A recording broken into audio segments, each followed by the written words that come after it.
Hello everyone, it's me JP from UniqueTutorials. Today in this video I will show you how to install and run any Chrome browser extensions in the Safari browser of Mac computers. So without further more delay, let's begin. So firstly, just open the App Store and just search for Xcode, and now you will see your Xcode application. So I have already downloaded and installed it, so I'm not going to do it again. So you firstly download and install this first application, Xcode, and after downloading and installing this, just open any web browser and just visit to this website link. I'll be providing this website link too in the video description, so you can click there and visit to this website link. After that, you can see your download option, so you need to download and install this application. So I've already downloaded and installed this too, so I'm not going to do it again. So you firstly download and install this second application, and after that just open the Xcode application.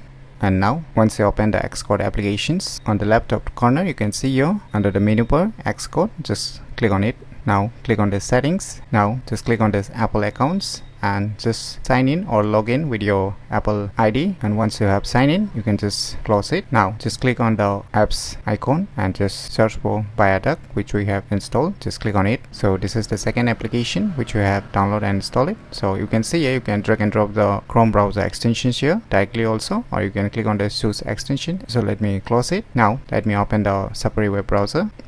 And now on the left top corner you can see your Safari option. Just click on it. Now click on this Safari extensions. Now just enable this Viaduct install extension. So on the above you can see here the Viaduct app icon is appearing, so you can close it. Now let us go to the Chrome Web Store website. So now under the Chrome Web Store you can select any extension here, whichever you want to add. So let me just select this one Chrome extension just to give you an example. Let me click on it. Now you can see on the above you are getting an option add to Safari. Just click on it. So it's converting. Wait for a few seconds. So finally you can see the Chrome browser extension has been installed successfully in my Safari. So in order to enable this extension, just click on this Safari option and click on this Safari extensions. Now you can see here the Chrome browser extension which I have just installed is showing up, so you can see. So if you want to enable it, just select it. And now on the above you can see here the extensions is showing up, so it's working perfectly. And if you want to disable it, just untick it, then it will get disabled. So by using these cool tricks you can easily install and run any Chrome browser extensions in the Safari browser of Mac computers very easily. So if you never known about these cool tricks, then you should definitely give it a try. So if you find this video tutorial useful, please click on the thumbs like button, and if you're new to our channel, click on the subscribe button. And lastly, thanks for watching.